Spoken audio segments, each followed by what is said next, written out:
Hello, everyone, and welcome to the 7th Annual Sister District Summit. Thank you, Liz, for helping kicked us off today. I am so excited to be here with all of you. Every year, this summit is a special occasion where we get to come together to celebrate our achievements, to learn from our challenges, and prepare for the work ahead. I want to start with just some quick thank yous. Thank you to our incredible Sister District staff for organizing this event and for their hard work to build power in states all year round. Thank you to our wonderful speakers who are joining us to share their insights and expertise today. And thank you to all of you, our amazing volunteers and donors, without whom this work truly would not be possible. It's so wonderful to see so many familiar faces and to welcome new ones to this growing community. I am thrilled, truly honored to kick off today's summit with our very first guest, who truly needs no introduction.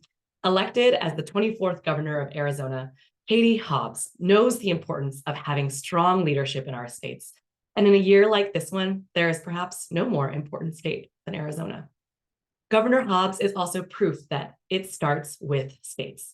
She was initially elected to the Arizona House in 2010, and then after redistricting ran for the state Senate in 2012. In 2015, she was elected as the Senate Minority Leader and saw firsthand the importance of increasing Democratic power in the legislature.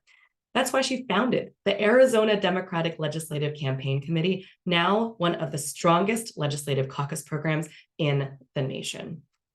In 2018, she ran for Secretary of State and oversaw both the 2020 and 2022 elections. Now, as governor, she is determined to flip the legislature and make progress for all Arizonans.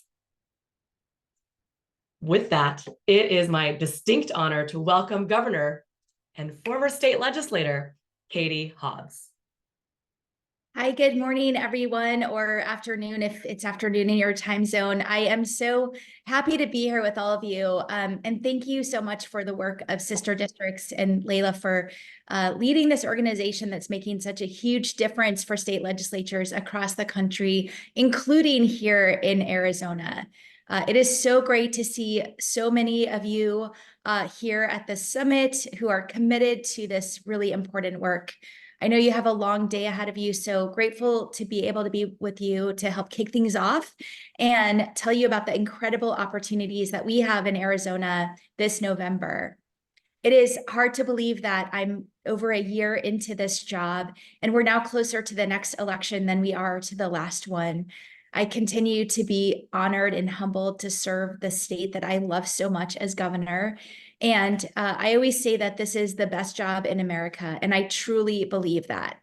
The ability to make a difference in Arizonans' lives motivates me every day. There's nothing better than hearing from a tribal community that this is the first time they've had a seat at the table, or from the mom of a gay high schooler who tells me this is the first time her son has felt like he can be himself in our state. Every day that I walk into that office, I think about how we can make people's lives better. And that is without a doubt the best part of my job. From my time in the legislature to Secretary of State and now as governor, I've always understood my role as one of a public servant. But there are too many people in elected office who just think of themselves first and the people they're supposed to serve last. I think my public service approach to governing comes from my upbringing and from my life experiences as a lifelong Arizonan, as a social worker and a mom, working hard to give my kids the best life possible. As you may know, I am a born and raised Arizonan. There are only 5 of us Arizona governors who can proudly say that. My parents, who still live in Tempe, where I grew up, made huge sacrifices for me and my siblings. But we didn't always have enough to make ends meet and sometimes relied on support from our church community and government programs like food stamps. My husband and I have also raised our kids through financial ups and downs. I've often had to take a second job to help make ends meet.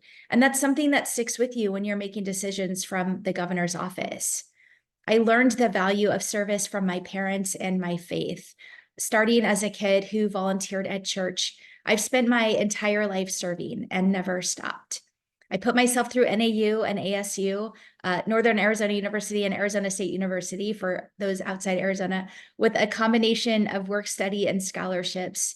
And when I graduated, I immediately started as a social worker helping everyday Arizonans. My first job out of college, I worked with homeless youth in Phoenix, and then I helped run one of the largest domestic abuse shelters in the country.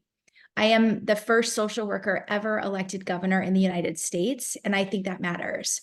Because as a social worker, I look at the complexity of the issues people are dealing with, and I focus on the root of the problem. I see the way that government can provide a helping hand and the way that onerous bureaucracy can hold people back. But most importantly, I see the most vulnerable Arizonans and how their situation affects an individual, a family, and an entire community. I first ran for office because I wanted to get things done, and I didn't see career politicians addressing the most pressing issues. Some of them were focused on partisan games, some of them only cared about what special interests wanted, and some of them simply decided our challenges were too tough and they turned a blind eye. Unfortunately, more than 10 years later, this is more true than ever in our state government. This past legislative session put the partisan dysfunction and complete chaos on full display. During the 2022 campaign, I talked a lot about how the election was a choice between sanity and chaos. And that clearly resonated because people still come up to me and say, I voted for sanity. We defeated chaos's ringleader, which we now have to do again this November. But there are still too many politicians following her playbook, and a whole lot of them are in Arizona's legislature. I vetoed 143 bills last session. Think about that for a minute. That's far more than twice Governor Napolitano's previous veto record. And I get applause when I say that, and believe me, I'm so glad to be there as a backstop to the dangerous legislation that hits my desk. But that number also represents how unserious this legislature is about solving our state's toughest challenges. Our challenges are urgent. Many are decades in the making. And right now, we need leaders who are willing to put partisanship aside and get the job done. And this is the most closely divided legislature we've had in a long time by the numbers, but it's also the most extreme by ideology. Instead of recognizing the ongoing threats to our democratic freedoms, this extreme legislature is considering bills to give Trump Arizona's electoral votes before the election even happens. They're trying to eliminate early voting, which more than 3/4 of Arizonans use. And they're sending me fetal personhood legislation that would open us up to an Alabama-style ruling that would devastate Arizonans who are trying to start a family. Our fight for democracy didn't end with my victory in 2022, and it goes without saying that as governor, I will continue to do everything in my power to protect our freedoms in Arizona. I'm not afraid to talk openly and honestly about the big challenges we face, and I'll never shy away from them. But I also think it's important to celebrate the opportunities we have in front of us. Arizona has seen incredible growth in the last decade. The private and public investments we're receiving are creating an economy that strengthens American manufacturing and incentivizes cutting-edge innovation, all while reinvesting in our communities by providing good-paying jobs to grow Arizona's middle class. Last fall, our Office of Economic Opportunity released a report showing that we now have a record number of jobs in Arizona, meaning more Arizonans are at work now than ever before, and they're making more money. We had the largest increase in median household income of any state in the entire country, even when adjusting for inflation.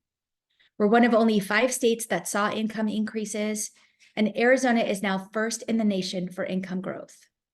We are on a trajectory for more businesses, more jobs, and more investment. And as the CEO of this state, I will continue to be laser focused on making sure we get there. I truly believe the possibilities for our state are limitless with the right leadership, which brings me to the next election and why we're all here today. This November, we have a chance to win a Democratic governing majority in the legislature. Republicans hold just a 1-seat majority in each chamber, but they let the most extreme members of their party, like fake elector Jake Hoffman, insurrectionist Anthony Kern, and white nationalist Wendy Rogers, dictate their agenda. We need legislators who are willing to come together to solve tough problems. We have kicked the can down the road for too long on issues like water, homelessness, and public education. I'm ready to get to work, but I need legislators who will do the same. So thank you all for your continued support of Arizona's legislative candidates. You've done so much already to help us get to where we are today and put us in this position to win majorities in November. I'm so looking forward to working with you to flip these chambers in November. So thank you so much and have an incredible summit today. Thank you, Governor Hobbs, for sharing your inspiring words